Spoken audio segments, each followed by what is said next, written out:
Fala, meu caro! No vídeo de hoje você finalmente vai aprender tudo o que você precisa sobre a reserva de emergência. O que é ela, quanto você deve ter, onde deve deixar, quando deve usar e por aí vai.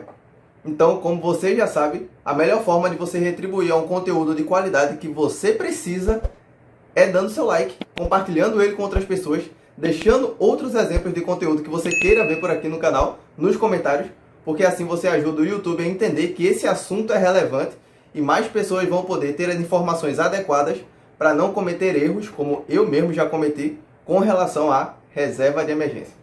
Vamos começar do começo. É nada. Reserva de emergência, basicamente, é o dinheiro que você precisa para momentos inesperados, mas nem tanto.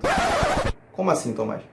Imagine o seguinte, você sabe que imprevistos acontecem ao longo da vida, certo? Sim. Então, eles não são imprevistos.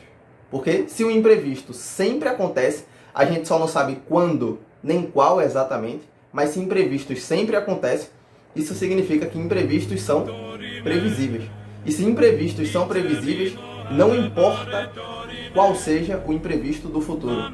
Se a gente sabe que ele vai acontecer, a gente tem que estar preparado para ele. E é justamente por isso que reservas são importantes. Tanto na parte pessoal, como a reserva de emergência, quanto na parte do seu lado como investidor ou investidora, que é a reserva de oportunidade, que é um assunto para outro vídeo.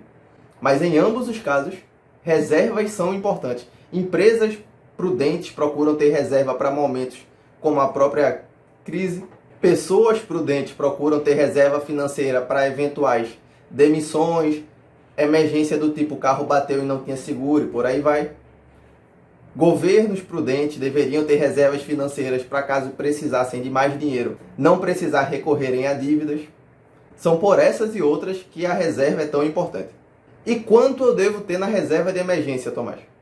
Primeiro, você deve ter uma quantidade de dinheiro que seja suficiente para te deixar tranquilo para pelo menos a maioria dos imprevistos previsíveis que você sabe que podem acontecer na sua vida.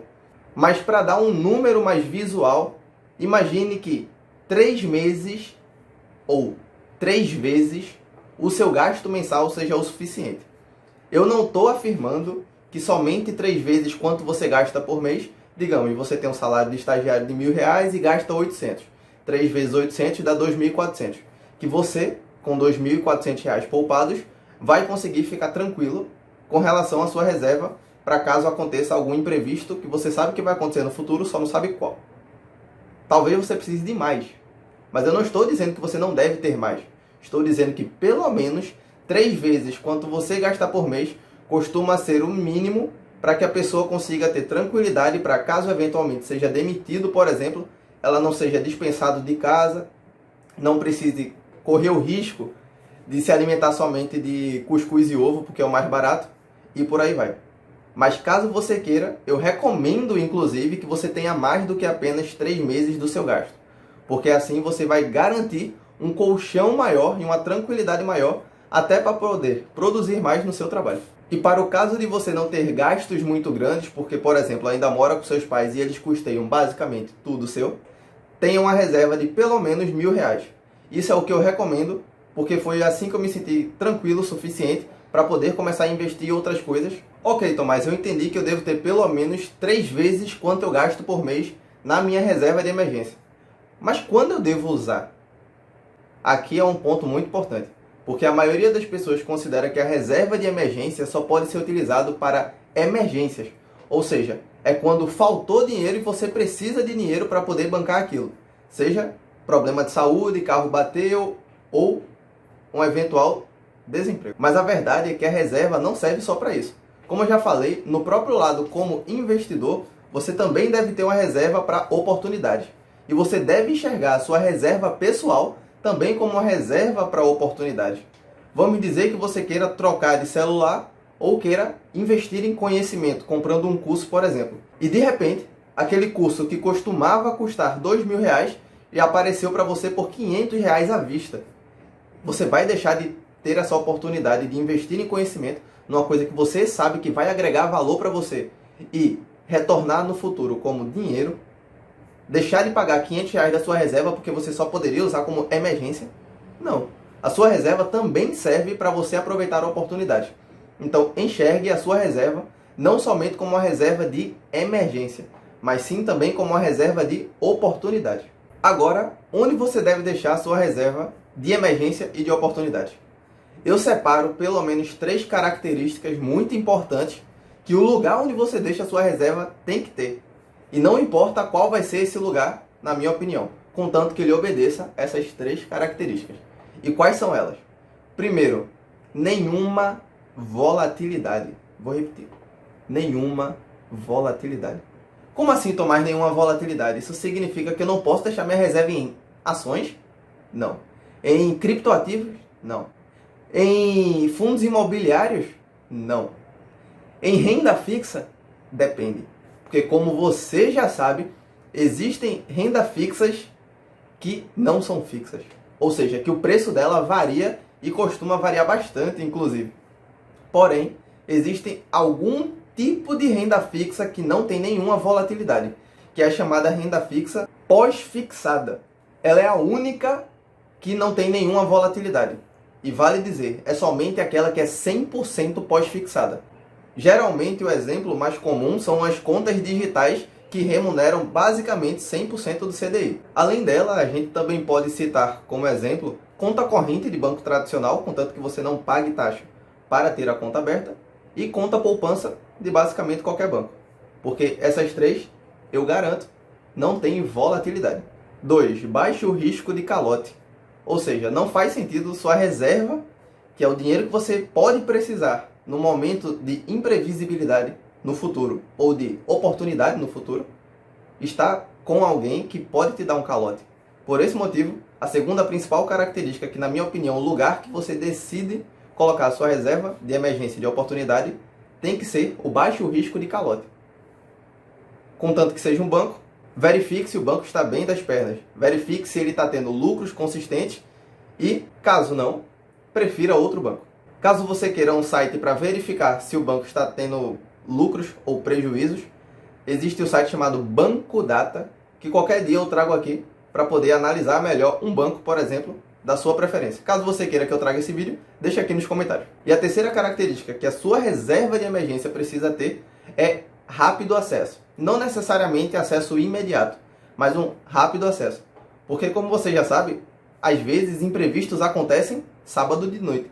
E existem aplicações de investimento, como CDBs ou bancos digitais, que não aceitam que você faça o resgate final de semana. Só aceita de segunda a sexta em horário útil. Sendo que emergência nem sempre acontece de segunda a sexta em horário útil. Pode acontecer no sábado ou domingo de noite, por exemplo. E caso você precise de dinheiro nessa hora, você precisa ter acesso a pelo menos parte da sua reserva para cobrir aquele imprevisto que aconteceu. Mas Tomás, e com relação à rentabilidade? Você falou nenhuma volatilidade, baixo risco de calote e acesso rápido ao dinheiro. Mas você não falou de rentabilidade. Entenda uma coisa, quando o assunto é reserva de dinheiro, a rentabilidade é o menor dos seus problemas. Porque não é ela que você deve focar. Acredite, se preocupar com a rentabilidade com relação à reserva de emergência é como se preocupar que o seu café está gelado num avião que pode cair. É muito mais importante você focar na estabilidade do avião do que na temperatura do café. Porque a estabilidade do avião vai garantir que você chegue com segurança do outro lado. Mas a temperatura do café não é importante. Pelo menos não nesse quesito. Mas é óbvio, existem aplicações financeiras, como contas digitais, que remuneram aproximadamente 70% do CDI. Enquanto que, por exemplo, a conta corrente de um banco tradicional não rende nada, ou a poupança rende 70% da Selic, que a gente pode arredondar a Selic mais ou menos igual ao CDI. Quando a gente faz essa análise, a gente chega à conclusão que existem lugares que a gente pode deixar rendendo mais e outros lugares que podem até não estar rendendo nada. Mas na prática, quem vai ter que decidir é você. Que existem lugares que rendem um pouco mais do que outros, sim, isso existe. Mas não é isso que vai lhe enriquecer, acredite. Por fim, eu quero deixar uma recomendação para você. Em março de 2020, eu tinha minha reserva basicamente em Tesouro Selic. Ou seja, o produto financeiro do site da plataforma Tesouro Direto, que permite acesso rápido e garante rentabilidade pelo menos igual à taxa Selic. Porém, eu encontrei alguns problemas quando eu estava fazendo isso. Dentre eles, a plataforma não estava deixando eu resgatar durante uma semana em específico, que estava tendo problema de muitos resgates, e por esse motivo, ao longo de aproximadamente 7 dias, eu não tive acesso à minha reserva de emergência, mesmo tendo dinheiro lá. E isso me levou a acrescentar mais uma característica com relação às minhas recomendações sobre a reserva de emergência, que é: tenha ela em pelo menos 3 lugares, sendo uma a sua casa. Por quê? Eu, por exemplo, não tinha nenhum dinheiro em casa e 100% da minha reserva estava no Tesouro Selic. Mas por algum motivo a plataforma do Tesouro Direto não deixou eu resgatar. E eu fiquei sem acesso à minha reserva no momento que eu estava querendo, não necessariamente precisando, mas querendo ter acesso a ela. O que eu poderia ter feito e o que eu recomendo que você faça para se proteger desse tipo de ocasião? Separe a sua reserva em pelo menos 3 lugares. Porque se num, eventualmente, você não tiver acesso, você tem acesso ao outro. E se o outro também não tiver acesso, você tem acesso ao outro. Assim você diminui a chance de um evento como esse lhe prejudicar, caso você de fato precisasse do dinheiro e a plataforma, o banco, a corretora, eventualmente não permitisse seu resgate por qualquer motivo que seja. Instabilidade no site, problema de muito resgate e por aí vai. Espero que você tenha gostado desse conteúdo. Não esqueça de deixar o like e compartilhar com mais pessoas. E até a próxima.